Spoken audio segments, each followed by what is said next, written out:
Deuteronomio, capítulo 16.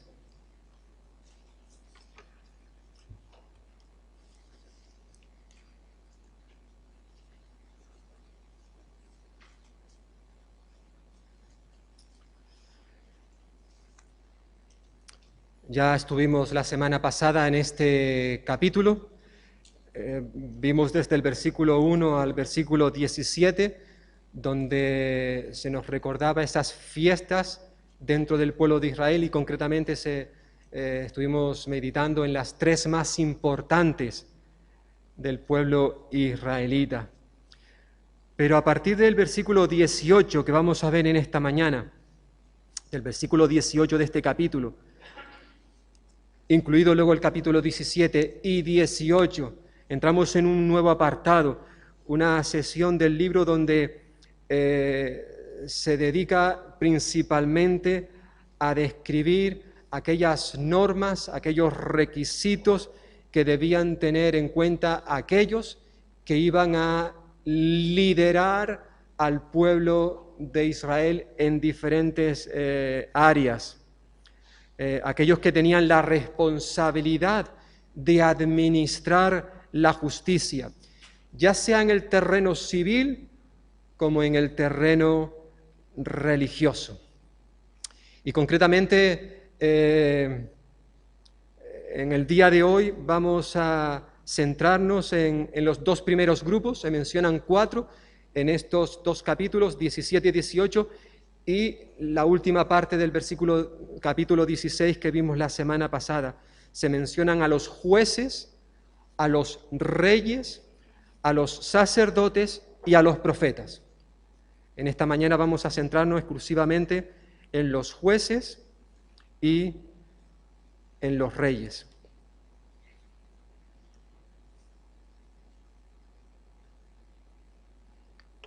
Vamos a ir al pasaje, por tanto, capítulo 16, versículo 18.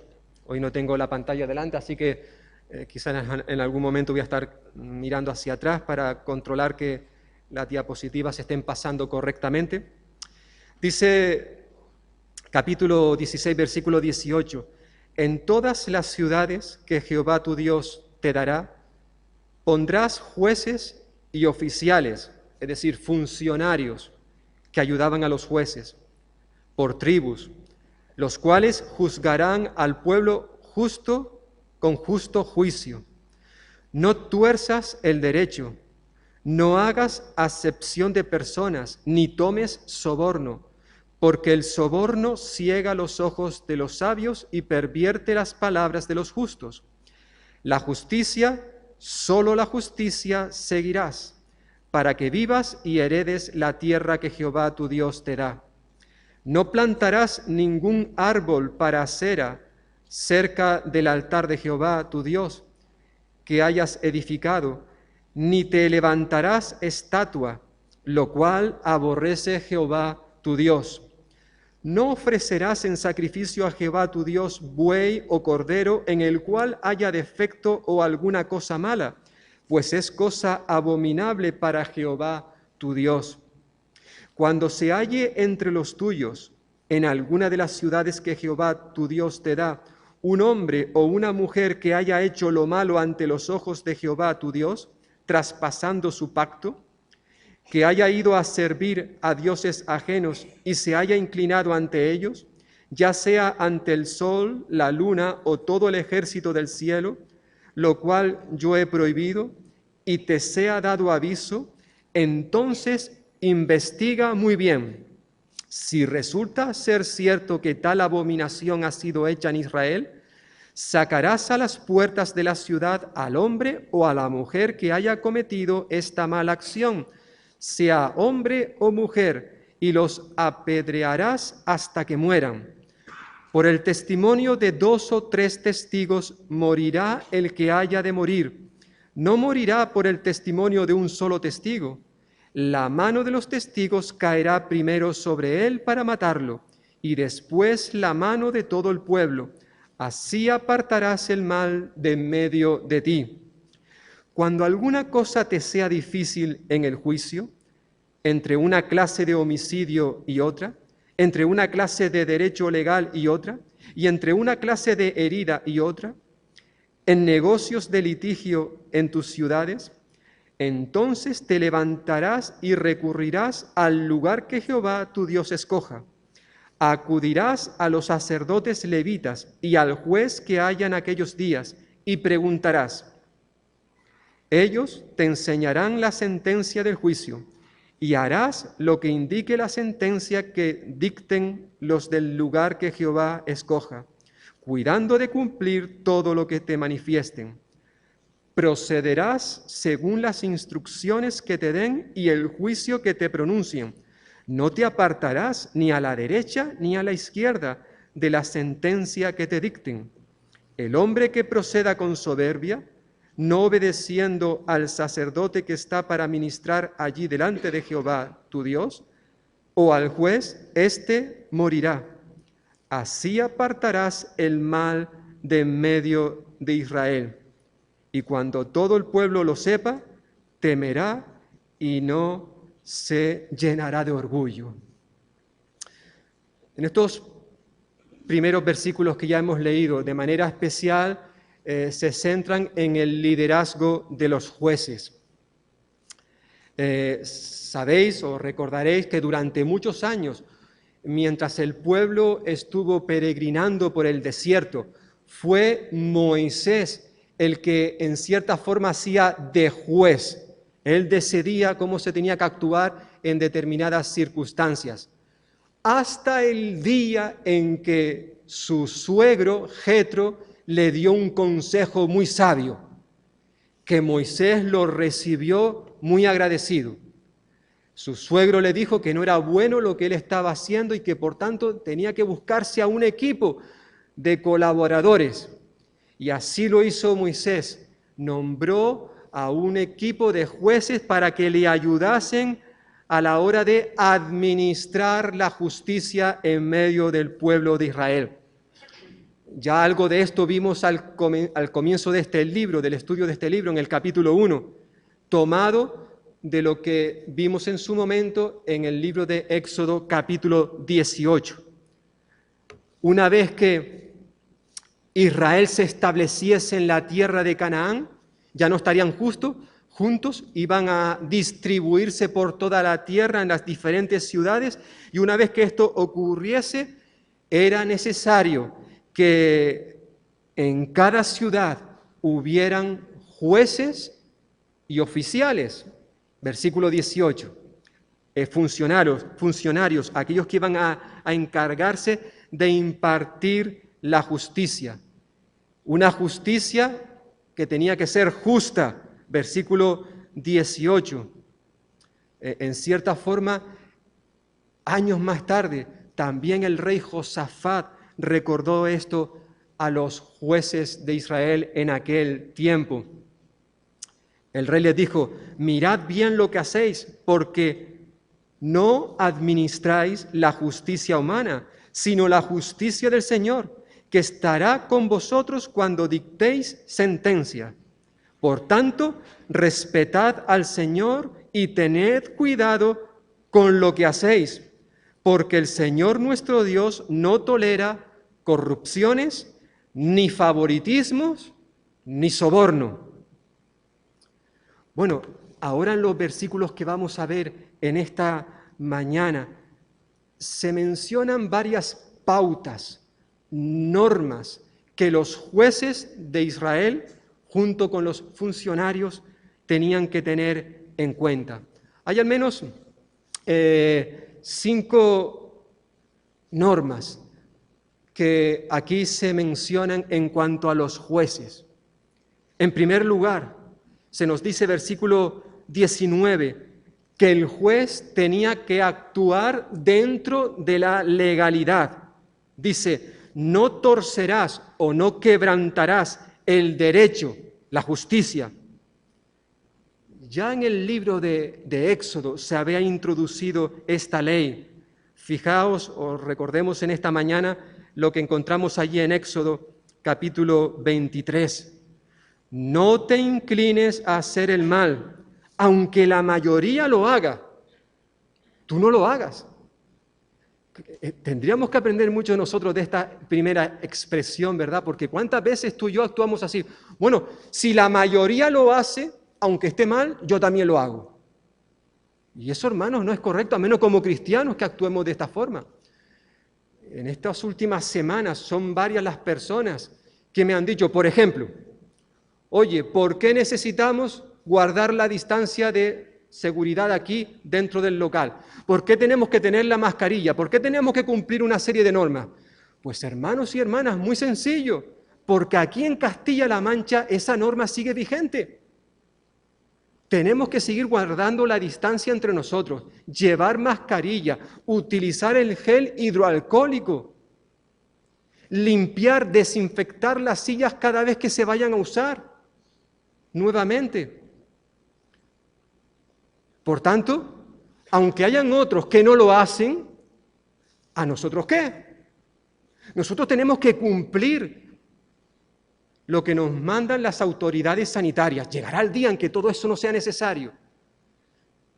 Esto es un ejemplo, podríamos poner otro. Lo cierto es que el Señor le dice a su pueblo, no te inclines a hacer el mal, aunque la mayoría lo haga, ni declares en un juicio del lado de la mayoría, si con ello cometes injusticia. Tampoco favorezcas indebidamente al pobre en sus pleitos.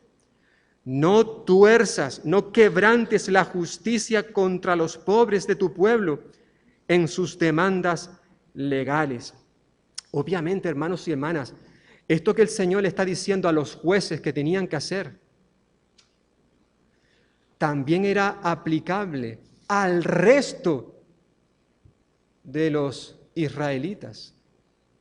Y no solamente esto, sino también el resto de las cosas que vamos a ver. Y obviamente tú y yo también podemos sacar aplicaciones, enseñanzas para nosotros de estas condiciones. El rey debía actuar con legalidad dentro de ella. Además, en segundo lugar, el juez debía mostrar imparcialidad. Dice versículo 19, no hagas acepción de personas. No hagas acepción de personas. En el idioma hebreo, literalmente diría, no mirarás a la cara. Evidentemente el juez tiene que mirar a alguien la cara, pero la idea es, mira, cuando tú veas a la persona que está delante de ti, no digas, bueno, como yo la conozco, esta es una persona rica, poderosa, o este que yo lo conozco que es un desgraciado, voy a actuar de una manera distinta con uno y con otro. No mirarás a la cara. Es decir, el juez no podía hacer distinción de personas entre una y otra. No podía tratar de forma distinta a una persona dependiendo de su condición social o de su posición económica, si éste era rico o si éste era pobre. Ya al comenzar este libro, el libro de Deuteronomio, capítulo 1, recordaréis que estuvimos viendo que ya este tema se había introducido. Capítulo 1, versículos 16 y 17. En aquel tiempo les di a sus jueces la siguiente orden: atiendan todos los litigios entre sus hermanos y juzguen con imparcialidad, tanto a los israelitas como a los extranjeros. Da igual, sea uno u otro, había que actuar con imparcialidad. No sean parciales en el juicio, consideren de igual manera la causa de los débiles y de los poderosos. No se dejen intimidar por nadie. ¿Por qué? Porque el juicio es de Dios.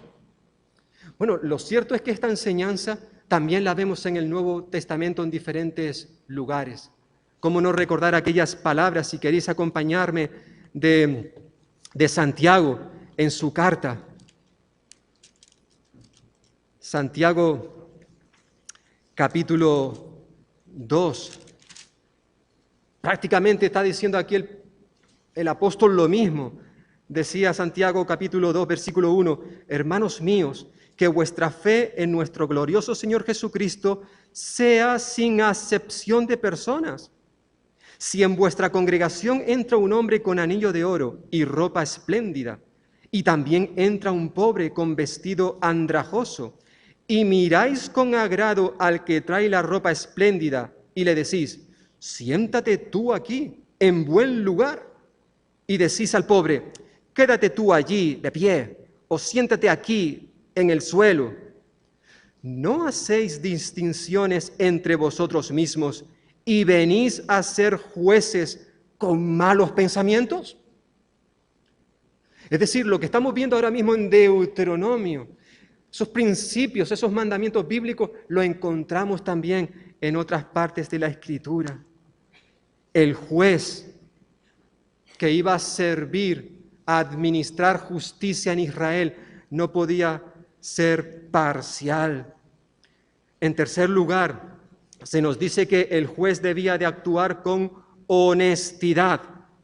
Versículo 19, no podía aceptar sobornos. ¿Por qué? Lo dice ahí el versículo. Porque el soborno ciega los ojos de los sabios y pervierte las palabras de los jueces. Si un juez actuaba cuando se le daba un dinero, un sobre, por debajo de la mesa, dinero en B, evidentemente esto no le iba a permitir ver con nitidez y por tanto no podría impartir verdadera justicia.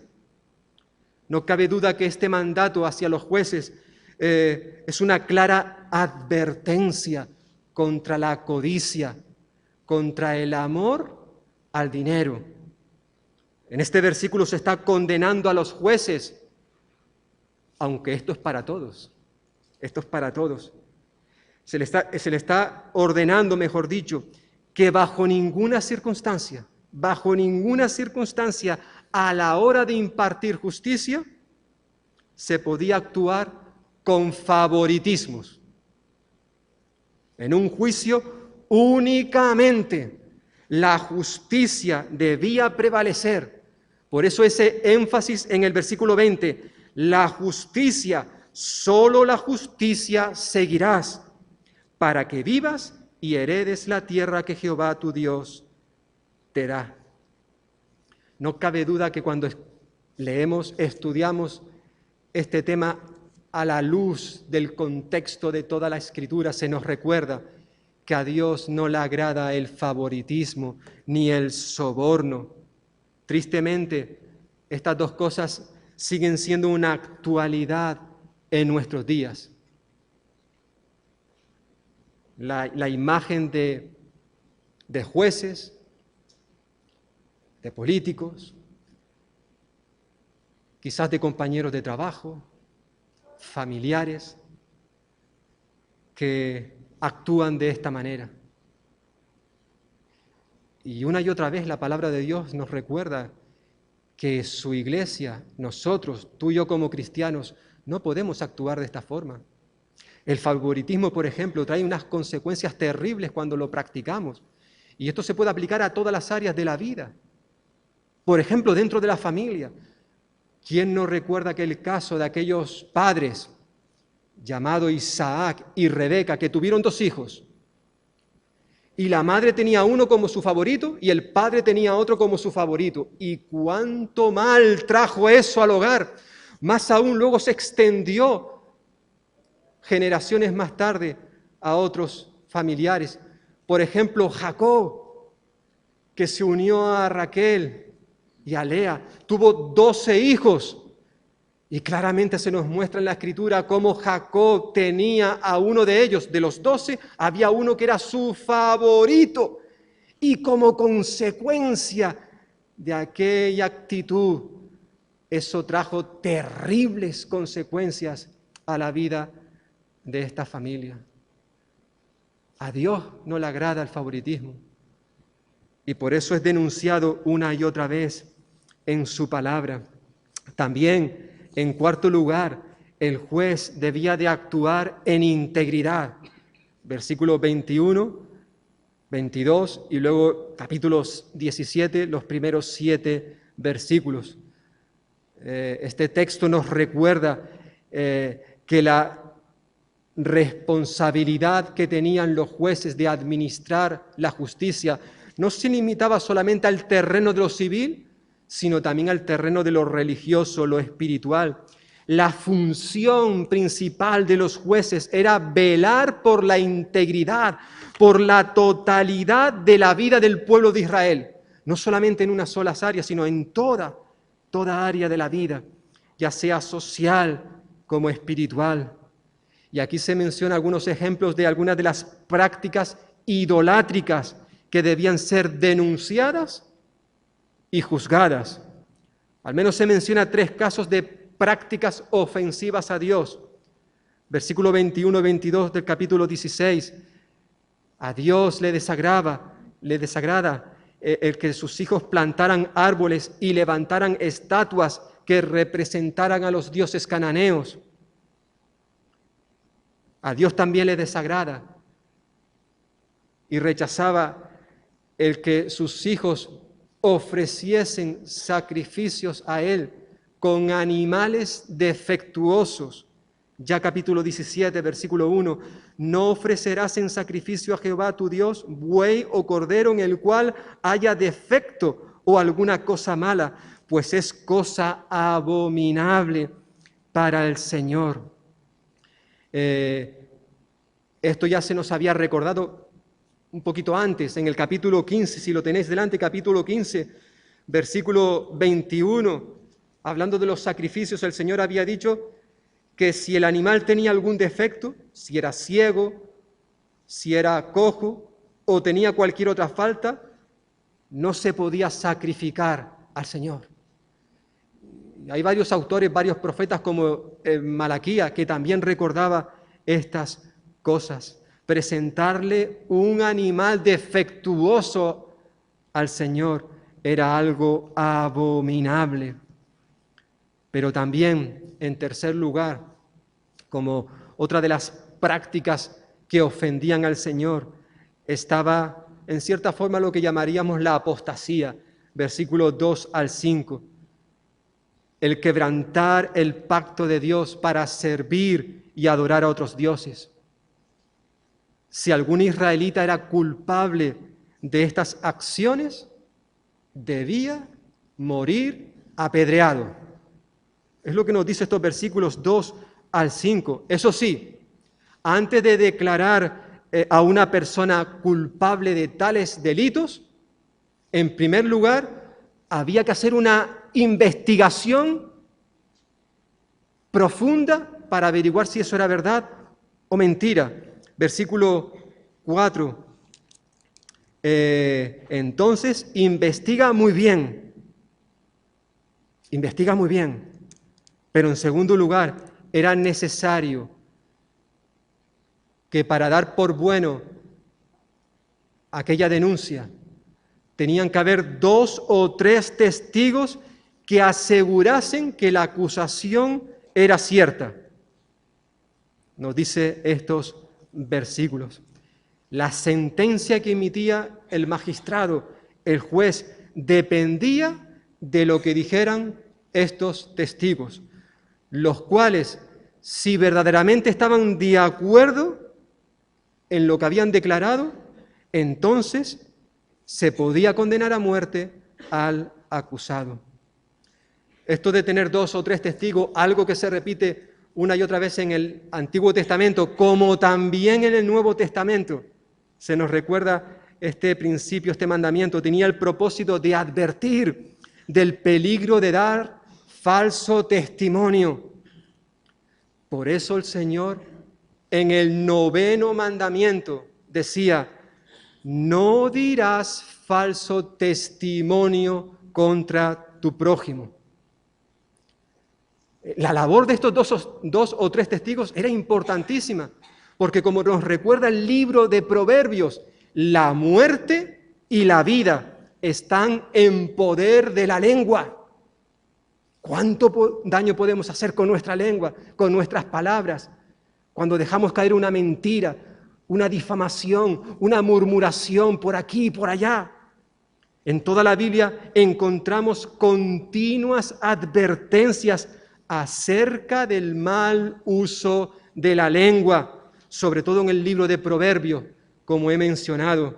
Allí decía en el capítulo 6 que Dios aborrece muchas cosas, entre ellas aborrece la lengua mentirosa y el testigo falso que habla mentiras.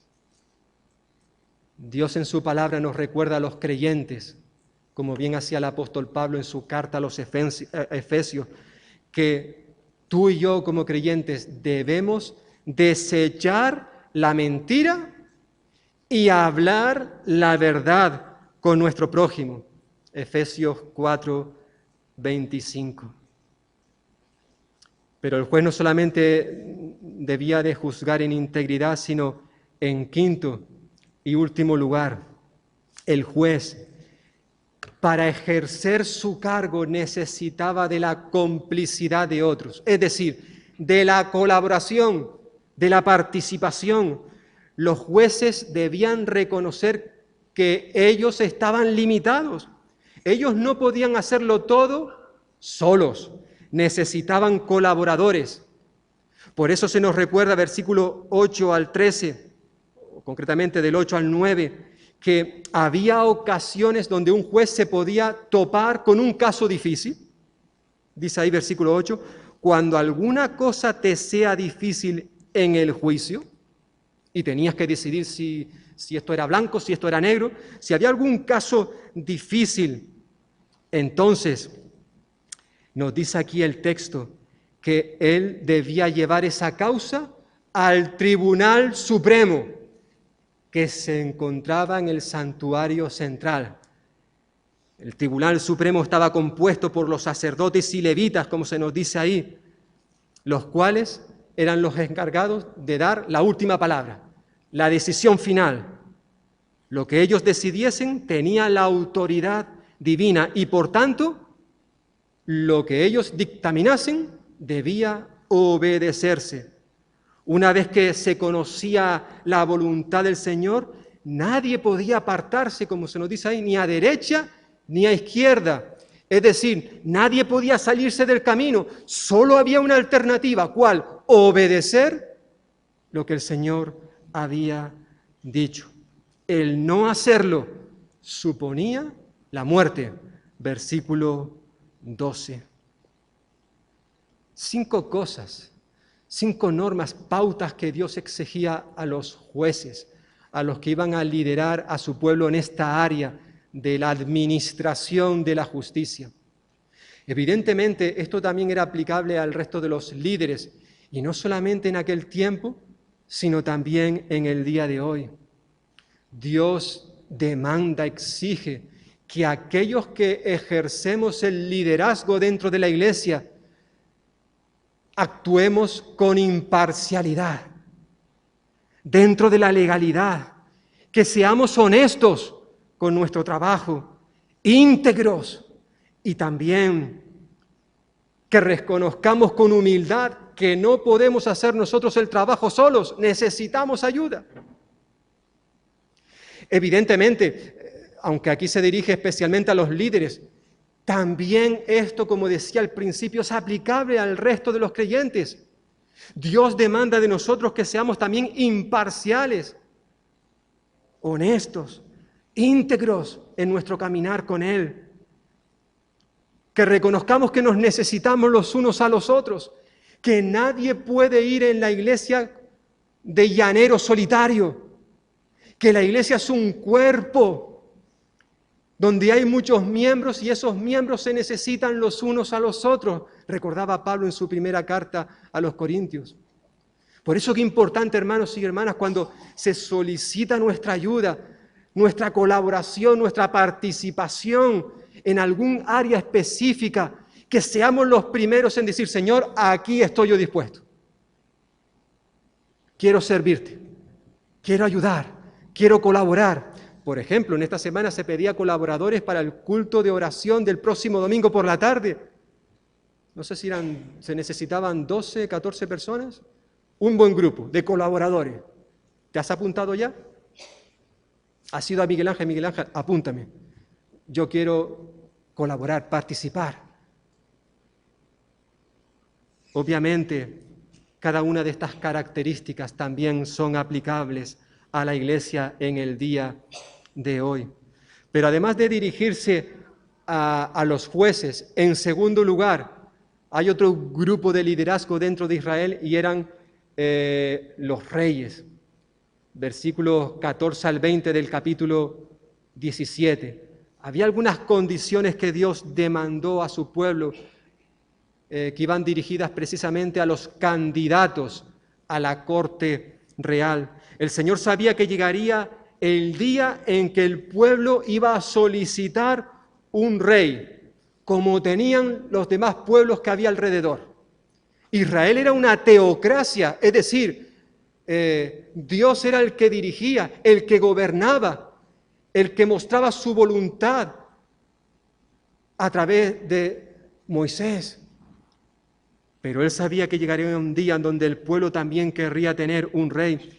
Y el problema no era un rey, sino que nos dice el texto, versículo 14, un rey como todas las naciones que están alrededor.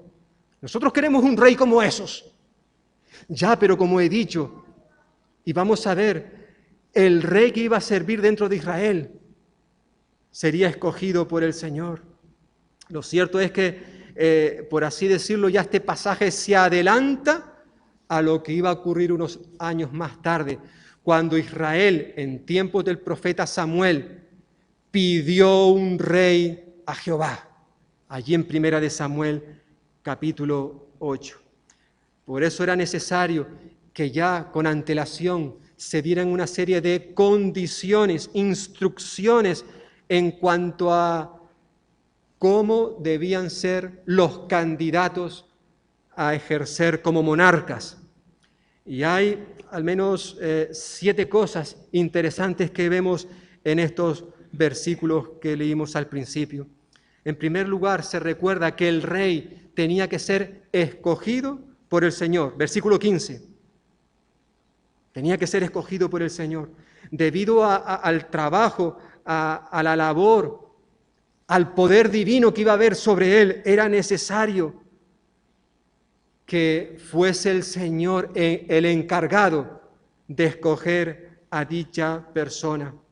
Y no solamente tenía que ser escogido por el Señor, sino en segundo lugar, el rey debía ser un verdadero israelita. Es decir, no podía ser un extranjero. Versículo 15, no podía ser un extranjero, sino que debía haber nacido dentro de la nación de Israel, con la cual el Señor había establecido un pacto con su pueblo. Por tanto, tenía que ser un israelita verdadero, no un extranjero.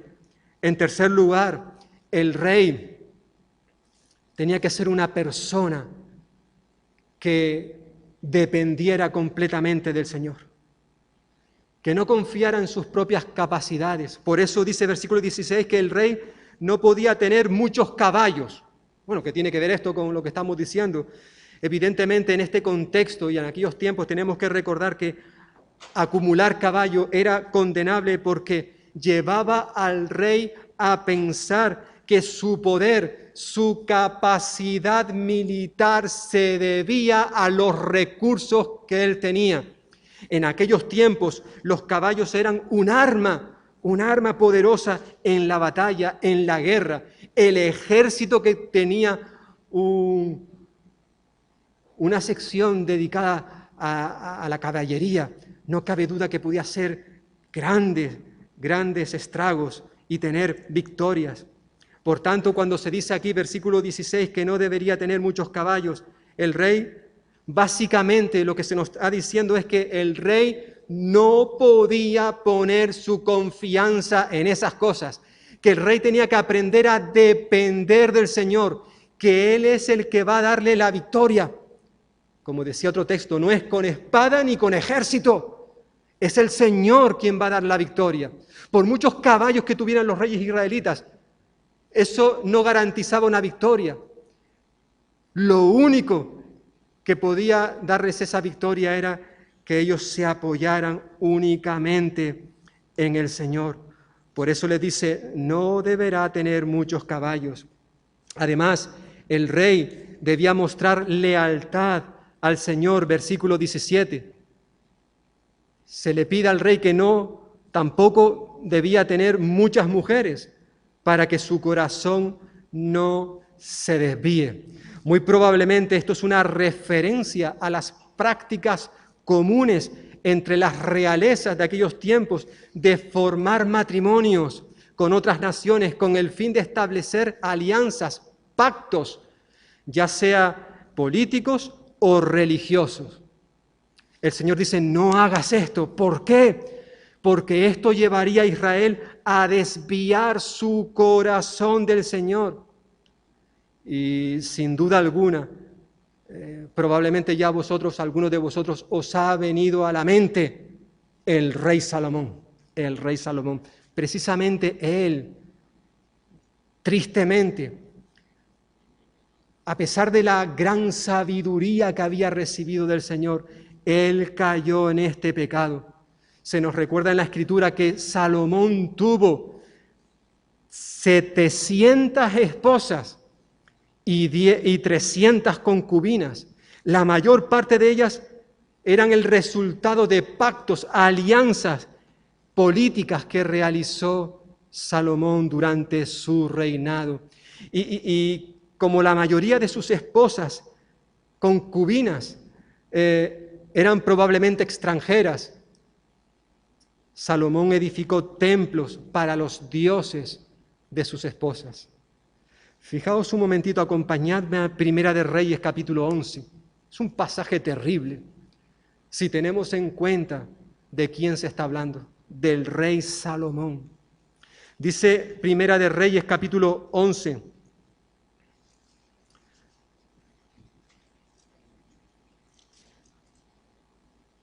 Versículo 1, pero el rey Salomón amó, además de la hija del faraón, es decir, su esposa, amó a muchas mujeres extranjeras de Moab, de Amón, de Edom, de Sidón y Eteas, gentes de las cuales Jehová había dicho a los hijos de Israel, no os uniréis a ellas, ni ellas se unirán a vosotros, porque ciertamente harán que vuestro corazón se incline tras sus dioses.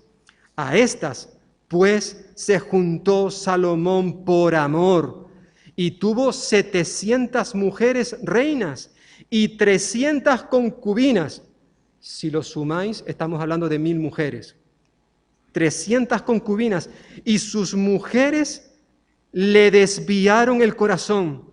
Cuando Salomón era ya viejo, sus mujeres le inclinaron el corazón tras dioses ajenos, y su corazón no era ya perfecto para con Jehová, su Dios, como el corazón de su padre David.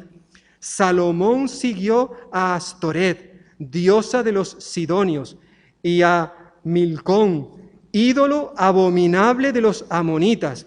E hizo Salomón lo malo ante los ojos de Jehová, pues no siguió cumplidamente a Jehová como su padre David. Entonces edificó Salomón un lugar alto a Quemos, ídolo abominable de Moab, en el monte que está enfrente de Jerusalén, y a Moloc, ídolo abominable de los hijos de Amón. Lo mismo hizo para todas sus mujeres extranjeras, las cuales quemaban incienso y ofrecían sacrificio a sus dioses. Terrible, terrible lo que hemos leído, hermanos y hermanas. Por el simple hecho de no obedecer lo que Dios había establecido hacía años atrás. El rey debía mostrar lealtad al Señor, no uniéndose a esposas, a mujeres de otros pueblos. Y hubo consecuencias, terribles consecuencias. Pero no solamente el rey debía mostrar lealtad al Señor, sino, en quinto lugar, el rey no debía ser codicioso, versículo 17, ni tampoco amontonará para sí demasiada plata ni oro. El peligro de amontonar, de acumular dinero, riquezas, estaba en que la persona, el rey, podía fácilmente olvidarse de quién le había provisto de todas esas bendiciones económicas. Este asunto, el asunto del peligro de olvidarse de dónde vienen nuestros recursos, nuestras bendiciones, ya lo habíamos visto en el capítulo 8, de este libro en su momento.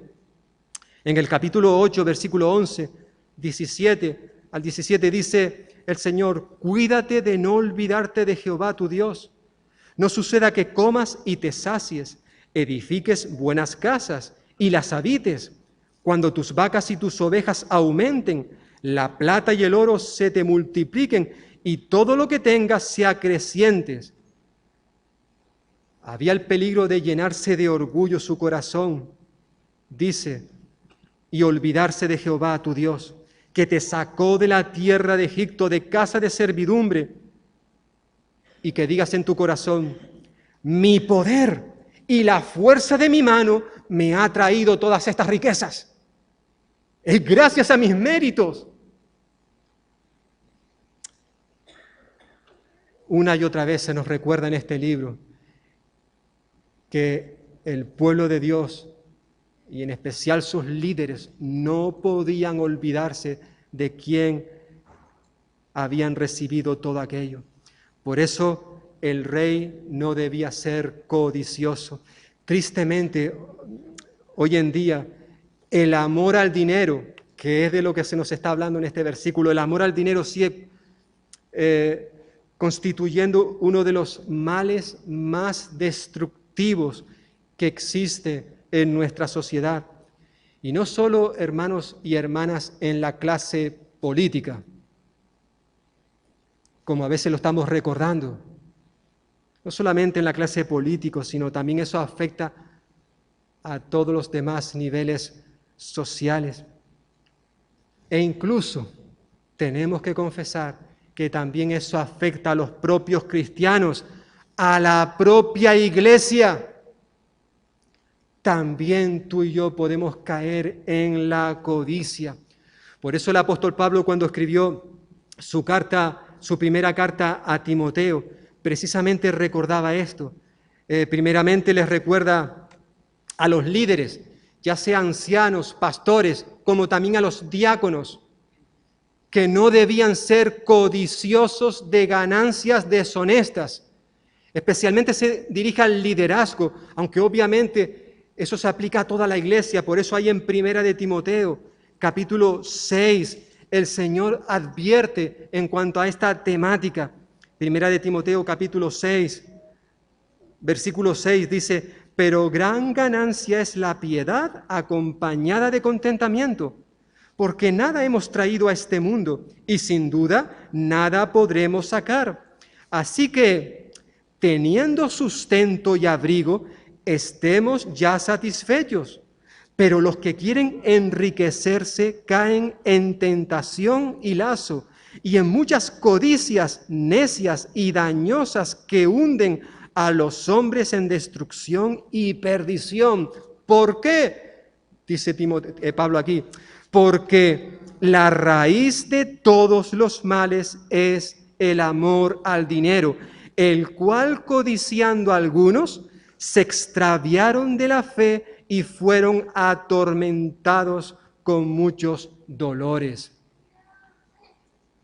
Qué bien les hubiese venido a los reyes del Antiguo Testamento estas palabras. Bueno, tuvieron otras que en cierta forma tienen también la enseñanza que encontramos en este pasaje. Dios advierte no solamente al liderazgo, sino a cada hijo suyo, que esté velando, que se proteja contra esa actitud materialista que también los creyentes tenemos. El rey no debía ser codicioso. En sexto lugar, el rey debía conocer la palabra de Dios, versículos 18 al 19. Desde el mismo momento en que era coronado, subía al trono, el rey, bueno, probablemente no era el rey, sino sus ayudantes, debían escribir para sí en un libro, versículo 18, una copia de esta ley, una copia. Muy probablemente pueda referirse a Deuteronomio o quizás al Pentateuco, es decir, los primeros 5 libros que encontramos en el Antiguo Testamento. El rey tenía que llevar esta copia consigo siempre, nos dice este versículo. Ahora bien, el estar en posesión, el tener en nuestras manos la palabra de Dios, como en el caso del rey, eso no significaba, no garantizaba que el rey iba a ser un ejemplo de santidad. No, no. Era necesario que el monarca conociera a fondo la palabra de Dios. Por eso se nos dice que debía leerlo todos los días. Ese libro que se le había dado una copia, lo debía leer todos los días. Y la lectura de ese libro debía llevarle a temer y a obedecer al Señor, poniendo por obra sus mandamientos. Versículo 9. Cuando él ejerciera su reinado, no debía actuar al son de la gente. Él no se dirigía al pueblo, pueblo, ¿qué queréis hacer? Ni tampoco él podía subirse al trono y hacer lo que le diese la gana, no. Él debía sujetarse, someterse a la palabra de Dios. Evidentemente esto, para poderlo hacer, era necesario tener una gran dosis de humildad, que es el último punto, lo último que se nos señala el versículo 20. El rey debía ser una persona humilde. El rey debía pertenecer, mejor dicho, aunque él pertenecía a la corte real, eso no le hacía superior al resto de los israelitas, ni tampoco por ser el rey, él estaba por encima de la ley. No, tanto él como el resto de los israelitas estaban sujetos a la palabra de Dios, la cual debía obedecer. El Señor sabía perfectamente que el puesto que se le estaba dando a un rey era un puesto honroso, de mucho privilegio, y podía llevar al rey a pervertir su corazón. Por eso le pide también en este último versículo que no se desviara ni a la derecha ni a la izquierda. Obedece lo que este libro, lo que mi palabra te diga. No te creas por encima de los demás. Lo cierto es que la humildad debía ser una de las cualidades principales de la realeza. Más aún, él, por estar en esa posición, siendo el rey de Israel, también tenía que tener una actitud de siervo para, en cierta forma, señalar a aquel que habría de venir, al Mesías, el cual no solamente iba a ser rey con mayúsculas, sino además siervo. El rey tenía que guardarse de toda actitud orgullosa.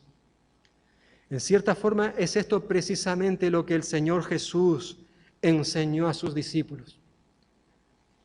Recordaréis que en una ocasión 2 de sus discípulos, eran hermanos, Jacobo y Juan, se acercaron a Jesús y le pidieron: Señor, queremos que nos haga un favor.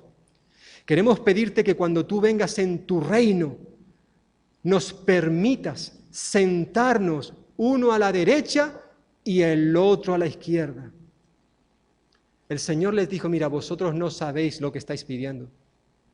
Bueno, de hecho, estos 2 discípulos tuvieron tan poca delicadeza que al parecer lo dijeron lo suficientemente cerca de los demás discípulos, los cuales escucharon aquello y se enfadaron, se molestaron, se rasgaron las vestiduras. ¿Cómo que tú y tú os vais a sentar a la derecha y a la izquierda? ¿Y nosotros qué? Entonces Jesús se dirigió a sus discípulos y fijaos lo que les dijo: ¿sabéis que los que son reconocidos como gobernantes de los gentiles se enseñorean de ellos y que sus grandes ejercen autoridad sobre ellos? Pero entre vosotros, les dice a sus discípulos, y nos dice también a nosotros en esta mañana, pero entre vosotros no es así, sino que cualquiera de vosotros que desee ser grande, será vuestro servidor. ¿Tú quieres ser grande? Comienza sirviendo. El Señor Jesús enseñó que los líderes que Él buscaba tenían que ser siervos. Por eso sigue diciendo el pasaje, cualquiera de vosotros que desee ser el primero, será el siervo de todos. Y Jesús no se quedó simplemente con meras palabras, no se quedó simplemente con la teoría, sino que Jesús les dijo que Él era el modelo, el ejemplo a seguir. Por eso dice a continuación, versículo 45, porque ni aún el Hijo del Hombre, es decir, yo, está diciendo Jesús, ni aún el Hijo del Hombre vino para ser servido, sino para servir y dar su vida en rescate por muchos. Y qué difícil es esto, hermanos y hermanas, aplicarlo a nuestras vidas. Qué difícil. Por eso una y otra vez, luego los apóstoles se van a encargar de seguir enseñando estas doctrinas. Y de manera especial el apóstol Pablo lo recuerda en su carta a los Filipenses, cuando nos pone de modelo a Cristo. Y le decía a los filipenses y a nosotros también en esta mañana, mirad, vosotros tenéis que tener la misma actitud que tuvo Cristo, el cual, siendo en forma de Dios, teniendo naturaleza divina, no estimó, no quiso ser igual a Dios como cosa a la que agarrarse, no, sino que se despojó a sí mismo, tomando forma de siervo, semejante a los hombres. Y estando en esa condición, dice, fue obediente hasta la muerte. Y no cualquier muerte, sino muerte de cruz. Los discípulos, creo que, al menos estando Jesús vivo, nunca lo entendieron. Por eso continuamente los vemos en los evangelios discutiendo, peleándose a ver quién de ellos era el más importante. Pero ninguno de ellos estaba dispuesto a amarrarse una toalla a la cintura y arrodillarse ante cada uno de sus compañeros para lavarle los pies. Ninguno de ellos. Y hermanos y hermanas, ¿cuántas veces esto ocurre contigo y conmigo? Que no estamos dispuestos a servirnos unos a otros. A no ser que alguien me lo diga o que me esfuerce porque ha estado insistiendo.